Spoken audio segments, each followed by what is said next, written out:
दोस्तों नमस्कार, आप पब्लिक न्यूज़ टीवी देख रहे हैं। कल पहलगाम में बहुत दर्दनाक हादसा हुआ। आतंकवादियों ने चुन-चुन करके जो हमारे भारतीय पर्यटक थे, पहलगाम में गए थे, उनकी हत्या की। कहा तो ये भी जा रहा है कि उनके धर्म पूछ करके उनको मारा गया। पूरा कश्मीर इस घटना से स्तब्ध है।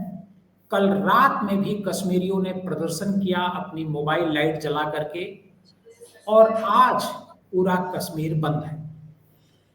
कल लाइट जला करके प्रदर्शन करने के साथ ही कश्मीरियों ने आज का जो अखबार है कश्मीर से जो निकलते हैं वो सारे पन्ने उनके काले निकाले गए। मतलब जो पहला पन्ना था वो काला छपा हुआ है। विरोध इस स्तर पर हो रहा है। कश्मीर के साथ साथ पूरे देश में विरोध हो रहा है इस घटना का। केंद्रीय गृह मंत्री अमित शाह कल रात में ही श्रीनगर पहुंचते हैं और श्रीनगर से आज वो पहलगाम पहुंचे हैं। वो घटना का जायजा ले रहे हैं। पूरे देश में गुस्सा है, सोशल मीडिया पर भी बहुत गुस्सा है। सोशल मीडिया पर लोग बदला लेने की बात कर रहे हैं, टेलीविजन पर भी बदला लेने की बात की जा रही है। लेकिन बड़ा सवाल यह है कि हमारी जो सिक्योरिटी एजेंसियां हैं वो क्या कर रही थी।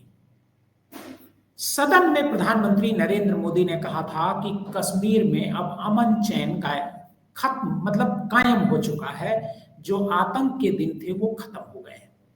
सवाल उठता है कि अगर आतंक के दिन खत्म हो गए थे तो आतंकियों की इतनी बड़ी हिम्मत कैसे हुई कि जहां एक रिसोर्ट में 2000 लोग पर्यटक मौजूद हों, वहां पर वो पहुंचे और गोलीबारी करने लगे। ये बड़ा सवाल है और देश का हर नागरिक ये सवाल पूछ रहा है। आज इस मुद्दे पर हम चर्चा करेंगे। हमारे साथ दो बहुत ही जाने माने एक्सपर्ट हैं। आप समझिए, सुनील शुक्ला जी वरिष्ठ पत्रकार हैं और कुमार भावेश चंद जी बहुत अमर उजाला में रहे हैं, बहुत वरिष्ठ पत्रकार हैं। और सुनील शुक्ला जी का तो पूरा कश्मीर पर एक्सपर्टाइज है। कश्मीर वो कई बार गए हुए हैं। मैं शुक्ला जी आपसे ये समझना चाहता हूं कि आखिर ये जो घटना हुई है ये बहुत दर्दनाक घटना है। इस घटना के लिए क्या किसी को जिम्मेदारी लेनी चाहिए या नहीं लेनी चाहिए, क्योंकि सरकार आज की तारीख में बीजेपी की है और सरकार की तरफ से कोई रिस्पॉन्सिबिलिटी अभी तक नहीं ली गई है इस घटना को लेकर के। धन्यवाद देवकिंदन जी। सरकार तो हर मसले पर डिनायल मोड में रहती है। सरकार ने किस घटना की जिम्मेदारी अपने ऊपर ली? किसी घुसपैठ की जिम्मेदारी अपने ऊपर ली हो, किसी सैन्य हस्तक्षेप की जिम्मेदारी अपने ऊपर ली हो, इंटेलिजेंस विफलता की जिम्मेदारी अपने ऊपर ली, किस घटना की जिम्मेदारी अपने ऊपर ली है? ये तो हमेशा डिनायल मोड में रही है। किसी घटना की उन्होंने जिम्मेदारी नहीं लिया। आप याद कीजिए कि चीन के घुसपैठ का जब सवाल उठा था तो प्रधानमंत्री जी ने क्या बयान दिए थे कि न कोई घुसा है न कोई घुसेगा। ये बयान आए थे। बाद में उसी सरकार ने कहा कि चीनी सैनिक वापस लौट रहे हैं। अरे जब गुस्से नहीं थे तो वापस कहाँ से लौट रहे थे? तो किसी घटना को ये सरकार कभी स्वीकार नहीं की और न इसकी जवाबदेही तय की, न नैतिक रूप से उसको स्वीकार किया। यहाँ तक कि कुछ ऐसी घटनाएं घटी, आज तक उनके बारे में ये जानकारी इस देश की जनता को नहीं दी गई कि आखिर हुई, कौन लोग जिम्मेदार थे। जिसमें आप पुलवामा घटना का उल्लेख कर सकते हैं। आखिर RDX आया, कहाँ से आया? बाहर से आया? अगर देश के अंदर से किसने दिया तो कौन वो लोग थे? वो जो मोटर गाड़ी उसमें प्रयोग में लाई गई थी वो किसकी थी? ये तमाम तथ्य सामने आने चाहिए थे, कुछ नहीं हुआ। तो इस घटना की जिम्मेदारी से तो इस घटना के किसी घटना की जिम्मेदारी सरकार ने नहीं ली। हमेशा कोई ना कोई अपनी बात अलग से कहती रही है। लेकिन ये विभत्स घटना है। और जम्मू कश्मीर की अगर आप बात करेंगे तो मेरी स्मृतियों में ऐसा कभी नहीं हुआ कि पर्यटकों को कभी निशाना बनाया गया। मैं वही आपसे समझना चाह रहा हूं कि आखिर टेररिस्ट ने पर्यटकों को क्यों निशाना बनाया? ये एक बड़े बहुत ही चुनौतीपूर्ण स्थिति है। कभी भी नहीं बनाया गया। सुरक्षा कर्मियों को बनाया गया, स्थानीय लोगों को बना लिया गया, स्थानीय पुलिस को निशाने पर रखा गया, लेकिन पर्यटकों को निशाने पर नहीं लिया गया, क्योंकि पर्यटकों पर निशाने पर लेने का मतलब कि जो जम्मू कश्मीर की अर्थव्यवस्था है उस पर बहुत बड़ा जबरदस्त उठा रहा, और तत्काल इसके परिणाम भी सामने आ गए। इस घटना को अगर आप देखिए, जितने भी लोग अभी वहां पर रहने वाले थे वो वापस लौटने लगे, जो जाने वाले थे उन्होंने अपनी बुकिंग कैंसिल कर दी। अगर डल झील की जो बुकिंग रद्द हो गई, होटलों की बुकिंग रद्द हो गई, मोटर गाड़ियों की बुकिंग रद्द हो गई, तो इसका नुकसान किसको होगा? इसका नुकसान तो सीधे सीधे जम्मू कश्मीर में रहने वाले नागरिकों का होगा, वहां की अर्थव्यवस्था पर असर पड़ेगा। तो एक कभी इनको निशाना नहीं बनाया गया था, लेकिन ये पहली घटना हुई जिसमें इस तरह की बात हुई। अब सवाल यह है कि अगर ये घटना हुई तो निश्चित रूप से स्थानीय लोग इसमें शामिल नहीं होंगे। ये बाहर का, ये पाकिस्तान संरक्षित हमला ही है, ये या पाकिस्तान के संरक्षण में पल रहे जो आतंकवादी संगठन है उनकी करतूत है, उनकी पहचान होनी चाहिए। और यह हमारी सुरक्षा की विफलता है। घुसपैठ कैसे हो गई? और उस जगह पे जहां पे इतनी बड़ी घटना हुई, उस जगह पे सुरक्षा के इंतजाम हम कितने थे? ये सवाल तो पूछे जाने चाहिए ना। और अगर ये सवाल ये पूछा जाना चाहिए, अगर मुंबई की आतंकवादी घटना के लिए तत्कालीन सरकार की विफलता जिम्मेदार थी, तो आज ही घटना के लिए सरकार जिम्मेदार है। और अगर ये सवाल इस घटना पर सवाल पूछे जाने के बजाय यह नैरेटिव बनाने की कोशिश की जाने लगे कि धर्म पूछ करके गोली मारी गई, जाति पूछ के नहीं मारी गई, ये किस तरह का नैरेटिव, किस तरह की बात की जा रही है? यह इस दुखद घड़ी में इस बर्बरपुर घटना को लेकर के पूरा देश एकजुट है। दो समुदायों के बीच में पूरा देश एकजुट है। मैं सुनील शुक्ला जी, मैं आपके पास फिर आता हूं। भवेश जी, मेरा सवाल आपसे है कि आखिर ये जो घटना कल हुई है, इसके लिए क्या आप कुछ, एक चैनल पे मैं देख रहा था, वो सुप्रीम कोर्ट को जिम्मेदार बता रहे थे कि सुप्रीम कोर्ट ने चूंकि इलेक्शन की घोषणा कर दी, कहा इलेक्शन कराओ, और इलेक्शन हुआ और इस वजह से ये घटना हो गई। पिछले जब से धारा 370 वहां खत्म की गई है, तब से पूरे कश्मीर की जो सिक्योरिटी है या पूरा तंत्र है एक तरीके का वहां का, वो केंद्र सरकार के कब्जे में है और आज भी कब्जे में उन्हीं के हैं। तो आखिर इसके लिए किसको जिम्मेदार माना जाएगा? किस घटना के लिए? पाकिस्तान तो है ही, पाकिस्तान तो आतंकवादी देश है, वहां आतंकवादी रहते हैं, वो तो है ही, लेकिन हम अपने भीतर हमारे स्तर पर क्या लैप्सेज हुए? देखिए, ये घटना इतनी गंभीर है कि इसके एक पहलू नहीं, कई पहलू से इसकी जांच होनी चाहिए और इस पर एक इंट्रोस्पेक्शन होना चाहिए, आत्ममंथन की जरूरत है। कि एक तरफ सरकार दावा कर रही है कि हमने आतंकवाद का खात्मा कर दिया, लगातार कर रही है, और दूसरी तरफ इस तरह की घटनाएं अचानक हो जाती है और टूरिस्ट के साथ हो जाती है। सुनील शुक्ला जी ने सही कहा कि कभी भी टारगेट पर वो पर्यटक नहीं रहते थे, वो टारगेट पर सुरक्षा कर्मी रहते थे। उनसे उनकी शिकायत है, उनसे उनकी लड़ाई है कि वो वहां पर व्यवस्था बनाने की कोशिश कर रहे हैं या वो भारत के प्रतिनिधि होने के नाते उनके निशाने पर है। तो ये जो किया गया है, इसका एक सबसे पहला तो नजर ये आता है कि सरकार का जो है एक लगातार ये बयान कि हमने खत्म कर दिया है, एक लापरवाही सुरक्षा के स्तर पर दिखाई दे रही है। कि एक ऐसी जगह पे जहाँ पे लोग बहुत ही मुश्किल से पहुंचते हैं, वहां पर पैदल ही जाया जा सकता है, वहां पर कोई मुकम्मल इंतजाम ना होना, इतने लोगों की भीड़ वहां पहुंचती है रोज। और कश्मीर में इस बार एक ज्यादा उत्साह देखा गया था कि लोग बड़ी संख्या में लंबे समय बाद उस जगह को जानना चाहते हैं, घूमना चाहते हैं, और पहुंचे भी थे लोग काफी, और बहुत सारे लोग लौट के आ गए, पहली दूसरी तीसरी खेप आ गई, क्योंकि एक जो अच्छा मौसम था वो दौर गुजर गया है।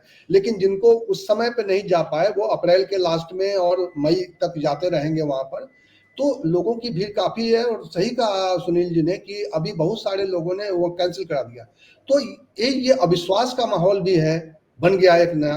तो इसके कई पहलू हैं। एक तो पाकिस्तान का इस तरह का रुख सामने आ रहा है कि वो अभी एक बार फिर दमखम के साथ अपने लोगों को, आतंकवादियों को पाल पोस के और भारत में इस तरह से गतिविधियों को संचालित करने में वो अभी पीछे नहीं हटा है। उसने सबक नहीं सीखा है, तो उसको सबक सिखाना पड़ेगा। फिर वहां पे सामाजिक समीकरण जो है, जो लोग एक बार फिर से शांति की ओर लौटना चाहते हैं, ठीक है, उनको एक बार फिर से डेमोक्रेसी उस तरह से नहीं मिली है, अलग राज्य का दर्जा नहीं मिला है, लेकिन एक नई व्यवस्था चालू हुई है, उसके प्रति एक विश्वास भी लोगों का बन रहा है, उसको कायम रखना तो बहुत स्तर पे। और मुझे लगता है इस वक्त आपने जो कहा कि इस तरह की बातें हो रही हैं, ये इतना गंभीर वक्त है कि इस वक्त एकजुटता की जरूरत है। इस वक्त हमें ये नहीं देखना है कि भारतीय जनता पार्टी के लोग क्या कह रहे हैं और कांग्रेस के लोग क्या कह रहे हैं, राजनीति इस पर, राजनीति का वक्त ये है नहीं। ये वक्त एकजुट होकर जो दुश्मन है हमारे, उनको करारा जवाब देने का वक्त है। और उसके लिए मुझे लग रहा है कि काम हो भी रहा है। बहुत सारे लोग ये भी कर रहे हैं, गलत तरह की बयानबाजी कर रहे हैं। मैं एक वहाँ के एसएसपी का बयान सुन रहा था कि वहाँ के लोग इसको हिंदू मुसलमान के रूप में न करें, और आज बहुत सारे लोग सोशल मीडिया पर डाल भी रहे हैं कि देखिए मुसलमानों की हत्या भी हुई है, तो इसको इस रूप में न रंगा जाए। इसको एक भारतीयों की हत्या हुई है, और वो उन भारतीयों की हत्या जो है हमारे लिए चिंता का विषय है, और हमारे लिए दुख का विषय है, और हमारे लिए इस चिंतन का विषय है कि हम इस समस्या से कैसे आगे निपटेंगे, कैसे इसको अलग अलग तरीके से सारी चीजों को देखते हुए और बहुत ही सॉलिड तरीके से अटैक करना पड़ेगा। एक बार फिर से इस समस्या पर भी अटैक करना पड़ेगा, और जिन लोगों ने अटैक किया है, जैसे मोहम्मद ने इसकी जिम्मेवारी ली है, उसको भी देखना पड़ेगा कि उसकी गतिविधियां किस तरह से संचालित हो रही है। हमें यह भी देखना पड़ेगा कि सुरक्षा कर्मियों ने किस तरह से लापरवाही की, और आगे अब ऐसी लापरवाही ना हो। वहां कश्मीर जाने वाले लोगों का आत्मविश्वास लौटे, कश्मीर में रह रहे लोगों का आत्मविश्वास लौटे कि उनके यहाँ जो पर्यटक आ रहे थे उससे वो खुश थे, उनकी कमाई बढ़ रही थी। और आज मैं एक वीडियो ये भी देख रहा था कि वहाँ के जो ड्राइवर्स का एसोसिएशन है, वो ऐलान कर रहे हैं कि हम लोग अपना काम करते रहेंगे, हम लोग डर के घरों में छुपने वाले नहीं हैं। तो ये सारी चीजों को देखते हुए मुझे लगता है एक समग्र चिंतन की जरूरत है, और मुझे लग रहा है कि अभी हो भी रहा है। थोड़ा धीरज भी रखना चाहिए, और गलत बयानी से सोशल मीडिया पर गलत तरीके से प्रचार अभियान जो एक चलता है ना, जो बहुत जो क्या कहते हैं कि नासमझ लोग, और बहुत ही ये सबको एक्सेस हो गया है ना आजकल, कोई भी कुछ भी बोल देता है, कोई भी कुछ भी लिख सकता है, सब पत्रकार बन चुके हैं। हाँ, सब लोग पत्रकार और विश्लेषक बनने लगते हैं, उसकी गंभीर वो कोई इस पर पार्टीबाजी करने लगता है, कोई कुछ तरह के बयान करने लगता है। ये बयान का वक्त नहीं है, ये काम का वक्त है। और गंभीरता से अगर भारतीय हैं आप, तो इस दुख के समय में मुझे लगता है कि उस आक्रोश के साथ हमें उस समस्या का समझना है, उसका आइडेंटिफाई करना है, और उसका समाधान तलाशना है। बिल्कुल समाधान करना है। सुनील शुक्ला जी, मैं आपसे ये समझना चाहूंगा कि हालात क्या, हम जब धारा 370 खत्म किया गया था 2019 में, सरकार जब आई थी बीजेपी की दूसरी बार, क्या हम उस हालात में पहुंच गए हैं जब धारा 370 खत्म की गई थी और कहा गया था कि धारा 370 खत्म होने के बाद कश्मीर में एक नया उदय होगा, एक नया सूरज उदय होगा, और जो आतंकवादी हैं, पत्थरबाज हैं, वो सब खत्म हो गए हैं? एक तो है कि सवाल है कि आप अगर कोई इस तरह का नैरेटिव बनाने का प्रयास करेंगे, ये तो समझना पड़ेगा कि क्या धारा 370 इस तरह घटनाओं के लिए जिम्मेदार रही है? ऐसा तो नहीं था। धारा 370 अगर जिम्मेदार होती तो धारा 370 में जब थी तब तो कोई पर्यटक मारा नहीं गया। और 370 खत्म होने के बाद निश्चित रूप से वहां के लोगों के मन में इस बात का आक्रोश है। अगर आप वहां के लोगों से बात करेंगे तो लोग कहेंगे कि हमारे राज्य का दर्जा छीन लिया गया, हमारा विशेष दर्जा छीन लिया गया। ये लोगों को हालांकि 370 जब लागू हुई थी और आज 370 खत्म हो गई, उसमें जमीन आसमान का फर्क है।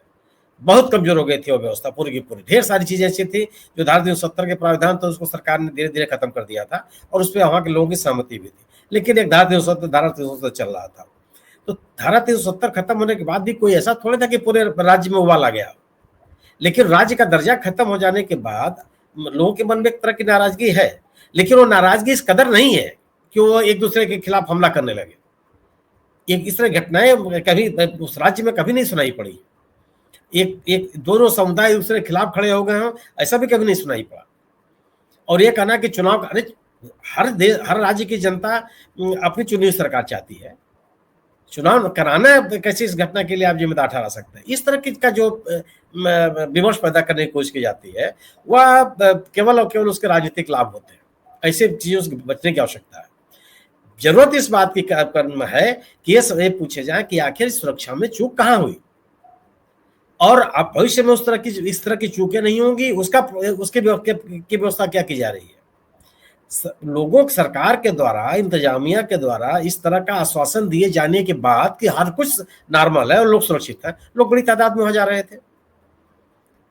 लोग सोच रहे थे कि वहां जाना सुरक्षा की स्थिति, और अगर हम ये कह रहे हैं कि एकदम सुरक्षा का वातावरण है तो उस सुरक्षा के उपाय होने चाहिए थे। घुसपैठ किसी दशा में नहीं होनी चाहिए। अगर एक जगह पर 20,000, 25,000, 50,000 लोग इकट्ठे हैं, वहां पर तो वहां की सुरक्षा व्यवस्था तो और चुस्त दुरुस्त होनी चाहिए। जो सुरक्षा व्यवस्था नियमित रूप से श्रीनगर में दिखाई पड़ती है, वह राजौरी में दिखाई पड़ती है, वहां पहलगांव में क्यों नहीं थी? और अगर थी तो चूक कहां हुई? सवाल इस बात का है। ये जरूर है कि मौका इस बात का है कि लोग एक दूसरे के खिलाफ न खड़े हो, दो समुदाय एक दूसरे के खिलाफ न खड़े हो। अगर दोनों समुदाय एक दूसरे के खिलाफ खड़े होंगे तो इन आतंकवादी घटनाओं को अंजाम देने वाले लोगों का जो मंसूबा है उसकी तरफ आप बढ़ते हुए दिखाई पड़ेंगे। वो तो ही चाहते हैं कि एक भारत के दोनों समुदायों की, जो दोनों महत्वपूर्ण समुदाय हैं, उनमें एक दूसरे के प्रति अजीब एक विश्वास का भाव पैदा हो, या वो एक दूसरे के खिलाफ हिंसा का माहौल बन जाए। वो तो ही चाहते हैं। लोगों को मारने से उनका यही मंतव्य पूरा करना चाहते हैं कि एक सामाजिक विघटन की प्रक्रिया शुरू हो जाए। तो हमको एकजुट रहने की आवश्यकता है। और दूसरी चीज की इस तरह का विमर्श पैदा करने की कोशिश नहीं होनी चाहिए। आज ये होना चाहिए कि आखिर सुरक्षा में चूक हुई कहाँ, कौन लोग जिम्मेदार हैं, यह बात। और अगर आप इस तह में नहीं जाएंगे तो आप जान लीजिए कि इस तरह घटनाओं को रोक पाना बड़ा मुश्किल होता है। फिर आपको पता ही नहीं चलेगा कहां पे हमको क्या व्यवस्था करनी है। और निश्चित रूप से अगर सुरक्षा एक महत्वपूर्ण पक्ष है और जी बिल्कुल, सुरक्षा एक महत्वपूर्ण प्रश्न है। भावेश जी, ये जो सोशल मीडिया पर जो हिंदू मुसलमान करने की कोशिश की जा रही है कि हिंदुओं को चुन चुन करके मारा और हिंदुओं पर ये हमला है, एक नैरेटिव, हालांकि जब ये घटना नहीं हुई थी तब भी ये सोशल मीडिया पर चलता ही रहता है। कुछ लोग हिंदूवादी हैं, कुछ लोग सेकुलर हैं, और कुछ लोग जो है पूरी तरीके से एक समुदाय के खिलाफ हमलावर परमानेंट रहते हैं। कल की घटना के बाद से वो सोशल मीडिया पर पूरी तरीके से एक्टिव हो गए हैं। अगर ये हालात रहे तो जो सुनील शुक्ला जी कह रहे हैं कि ये आतंकवादियों और पाकिस्तान की मंशा है, अगर हम ऐसा करते हैं तो उनकी मंशा के अनुरूप क्या काम करेंगे? देखिए, मुझे तो लगता है कि ये समस्या जो है हिंदू मुसलमान वाली, ये समस्या तो सिर्फ कश्मीर की नहीं है।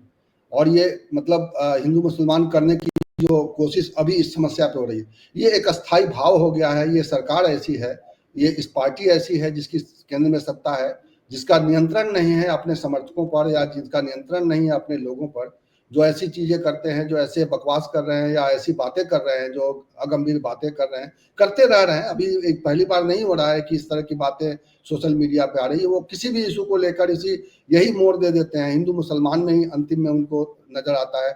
वो चाहे वक्फ का मामला हो, चाहे किसी राज्यपाल के अधिकार का मामला हो, हर में वो हिंदू मुसलमान ढूंढ रहे हैं। अगर ऐसे लोगों को कंट्रोल नहीं किया गया, ये बड़ी समस्या है कि अगर ऐसे लोगों को कंट्रोल नहीं किया गया तो ये मुश्किल बढ़ने वाली है। और ये कंट्रोल करने के लिए मुझे लगता है कि इस तरह की चीज़ों का, इस तरह के बयानबाजी करने वाले, समाज में जो गलत तरह का एक विभेद पैदा करने की कोशिश करने वाले लोगों की पहचान होनी चाहिए, उनके खिलाफ इस तरह की कार्रवाई होनी चाहिए। देखिए, एक आज अभी जिस तरह की असंवैधानिक बातें की गई, एक सांसद, बीजेपी सांसद ने किया और बताया कि संसद को बंद कर देना चाहिए और सुप्रीम कोर्ट मामला चल रहा है, उसके पक्ष में लोग खुल के आ रहे हैं। और हैरत होती है कि बड़े बड़े पत्रकार जो हैं, जो मतलब लंबे समय तक जिन्होंने काम किया है, जिनका कंट्रीब्यूशन रहा है, ऐसे लोगों का दिमाग बिल्कुल बदल गया है और वो किस तरह की बातें कर रहे हैं। तो मुझे लगता है कि भारतीय नागरिकों को एक बार फिर मन में झांकने की जरूरत है कि हम कहाँ से पैदा हुए थे, हम कब किस तरह के समाज से आगे बढ़े हैं, और हमने एक मजबूत देश के रूप में दुनिया में अपनी एक धाक जमाई है। क्योंकि हमारे फुलवाड़ी में जो है तरह तरह के जो है अलग अलग कौमों के लिए अलग अलग तरीके का व्यवस्था रही है, उनका अलग अपनी व्यवस्था में जीते रहे हैं और सब एक दूसरे के प्रति सम्मान भाव से देखते रहे। ये जो तिरस्कार का भाव है, ये जो उपेक्षा का भाव जो है, ये पैदा हुआ है, ये बहुत बड़ी समस्या है। और ये पिछले 10 सालों में इस समस्या का एक विस्फोट हुआ है। और उस विस्फोट की वजह से सोशल मीडिया पर एक उनको औजार भी मिल गया है। इस तरह की गलत बयानी करने का हर आदमी के हाथ में एक मोबाइल है और कुछ बातें लिखने के लिए स्वतंत्र है, लेकिन ऐसी चीजों को प्रमोट नहीं करना चाहिए। ये एक जो स्थिति बन गई है, और इसमें पढ़े लिखे लोग तथाकथित, उनको कैसे पढ़ा लिखा कहा जाए, जो संविधान के खिलाफ बातें कर रहे हैं, जो संविधान के अनुरूप बातें नहीं कर रहे हैं, जो संविधान को भी गलत ठहरा दे रहे हैं। और ये आप बताइए कि किसको किसको डिस्क्रेडिट करेंगे? विपक्ष को भी डिस्क्रेडिट करेंगे, उसको भी देश विरोधी ठहराएंगे। आपको सुप्रीम कोर्ट आपके मन मुताबिक फैसले ना करे, आपसे सवाल पूछे तो सुप्रीम कोर्ट को भी आप डिस्क्रेडिट करेंगे। तो ये एक प्रवृत्ति जो बढ़ी है, इस प्रवृत्ति और बढ़ने की वजह भी यही है कि सत्ताधारी पार्टी जो सत्ता में है उसकी पृष्ठभूमि कुछ ऐसी है, और ऐसी चीजों को वो रोकना नहीं चाहती, ऐसी चीजों को वो प्रमोट कर रही है। और ये आखिर में देखिए क्या हुआ था, इंदिरा गांधी के समय में जो घटनाएं हुई पंजाब में, और उस घटनाओं का जो समाधान तलाशा गया, उसके बाद उसी आग में चल गए वो। तो ये सरकार भी इसी तरह से अपनी लगाई हुई आग में जलने जा रही है।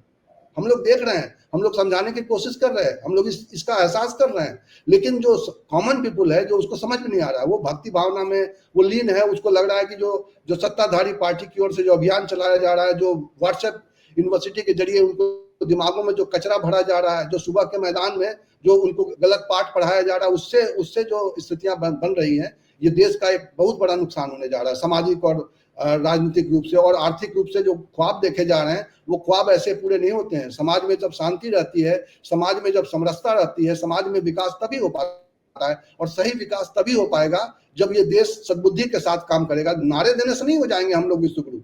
एक तरफ विश्व गुरु बनने की बात करते हैं, और आपके देश में अभी बहुत बड़ी समस्याएं हैं, लोग पीने के लिए पानी के लिए तरस रहे हैं, अभी अप्रैल शुरू नहीं हुआ है। तो समस्याओं पानी के लिए लोग तरस रहे हैं, बहुत अच्छी बात आपने करी। एक बात सुनील शुक्ला जी, मैं आपसे एक सवाल लेना चाहता हूं। अभी एक रिपोर्ट आई है कि ये सांप्रदायिक जो है हिंसा करने के लिए, मतलब जो सांप्रदायिक तौर पर दोनों को लड़ाने के लिए ये पहलगाम घटना का एक मकसद है, ऐसा पाकिस्तान की एक खुफिया रिपोर्ट है, उसमें ऐसा खुलासा एक चैनल ने किया है। तो क्या ये बात जो अभी भवेश जी कह रहे थे कि अनायास लोग आपस में लड़े जा रहे हैं, इससे देश तरक्की नहीं करेगा बल्कि हम बैक होंगे, इसका खुलासा भी हो गया है एक तरीके से कि सांप्रदायिक हिंसा, मतलब दोनों के बीच, हिंदू मुसलमान के बीच ये टकराव पैदा करने के लिए ये घटना कराई गई क्या? ये कोई खुफिया बात थोड़े है देवकीनंदन जी। इस घटनाएं होती ही है दो समुदायों के बीच में तनाव पैदा करने के लिए, उद्देश्य ही यही है।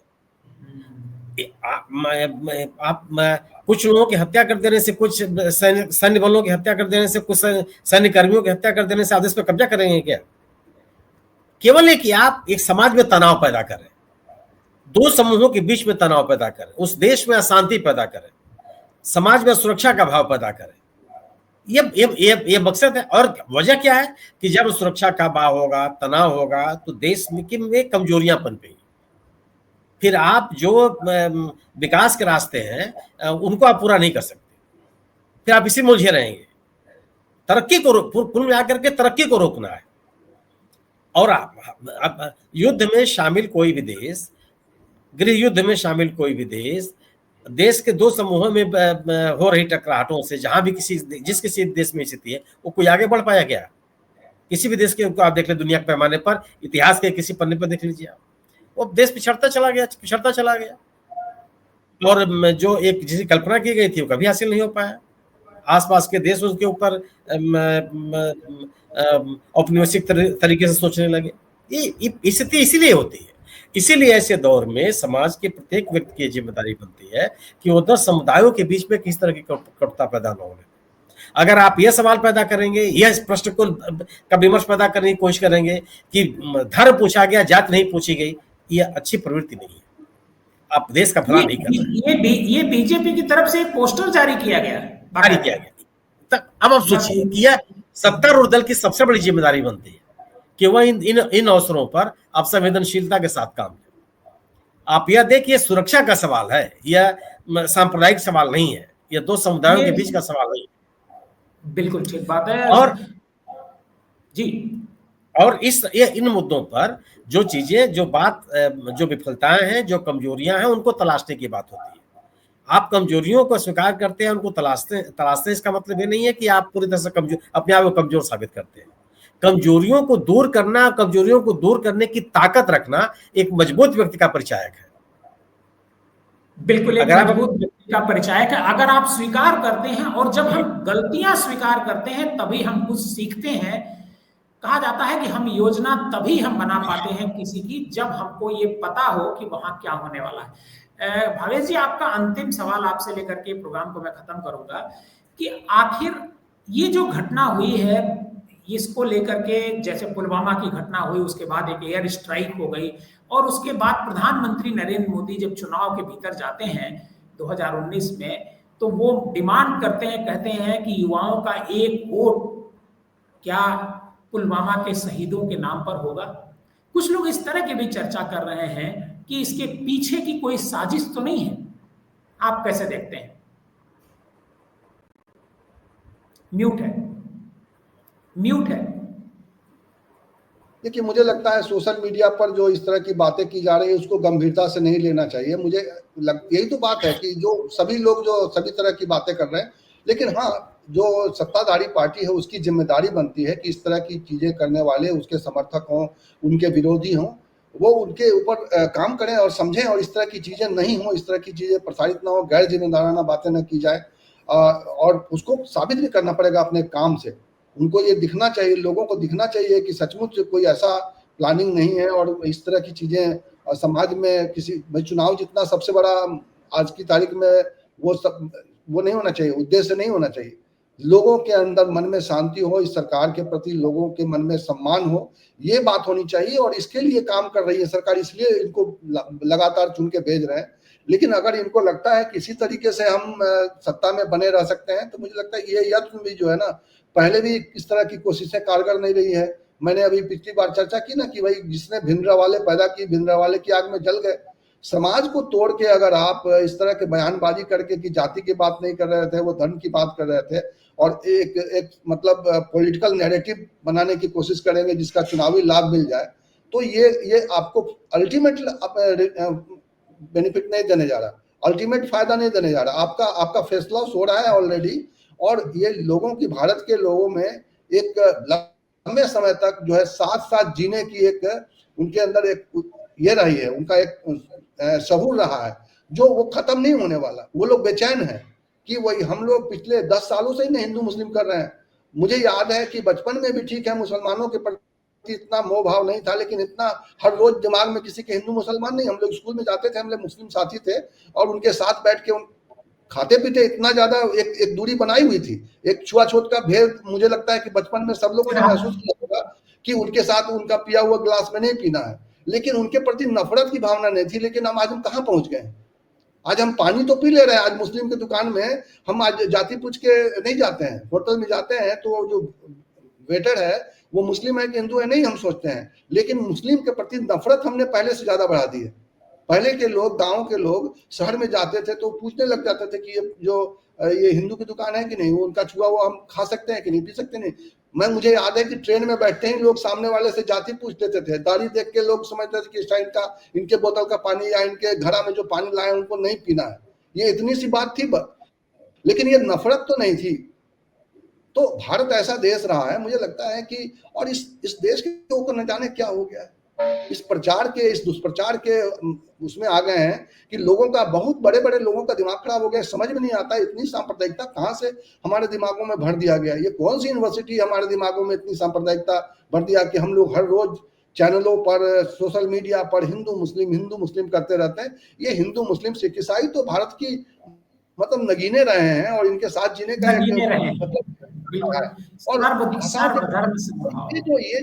ये जो कर रहे हैं ना, जो लोग ये कर रहे हैं, और पिछले 10 साल ही शासन किए हैं ना, जिन लोगों ने उतने लंबे समय तक शासन किया, उन्होंने कभी नहीं सोचा होगा कि किस तरह से देश की जनता दूध के मक्खी की तरह उखाड़ के फेंक देती है।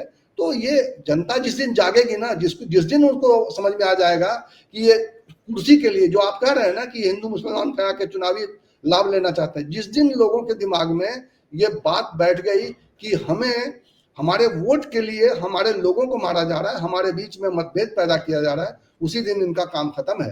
रसातल में चले जाएंगे, अतीत में चले जाएंगे। बिल्कुल उनका काम खत्म हो जाएगा, लेकिन हम पूरे पैनल की तरफ से, भावेश जी की तरफ से और सुनील शुक्ला की तरफ जी। देवकी नंदन जी, देश की एकता का इससे बड़ा परिचय क्या होगा कि आज सर्वोच्च न्यायालय ने उस घटना में मारे गए लोगों को श्रद्धांजलि अर्पित की जी। पूरी बेंच ने खड़े होकर के मौन व्रत रखा जी। ये इन छोटे मोटे प्रयासों से देश हमारा टूट जाएगा ऐसा नहीं। राजनीतिक जो भविष्य ने जो बात कही वह चिंता ही पैदा करती है कि राजनीतिक लाभ के लिए आपकी सीमा तक जाएगी। यह सवाल, ये राजनीतिक लाभ लेने का अवसर नहीं है। असली भारत कहीं मरा नहीं है, असली भारत जिंदा है, लोगों के दिलों में असली भारत है। और उस असली भारत को बचाए रखने की चिंता ही लोगों के मन में है, लोगों के मन में है, बिल्कुल। और ज्यादातर लोगों के मन में यही है। और हम पूरे पैनल की तरफ से, हमारा जो भावेश जी हैं, सुनील शुक्ला जी हैं, सबकी तरफ से जो मृतक हैं उनके प्रति हम लोग श्रद्धा सुमन अर्पित करते हैं, श्रद्धांजलि अर्पित करते हैं। और इस घटना में जो एक्शन सरकार को लेना है वो बिल्कुल ले, लेकिन सिक्योरिटी लैप्सेज किसकी हुई है, किसकी तरफ से हुआ, इसके लिए कौन जिम्मेदार है, उसके भी नाम सामने जरूर आने चाहिए। आप सभी का बहुत बहुत धन्यवाद, सुनील शुक्ला जी और कुमार भावेश जी, आपका बहुत बहुत धन्यवाद इस कार्यक्रम में जुड़ने के लिए।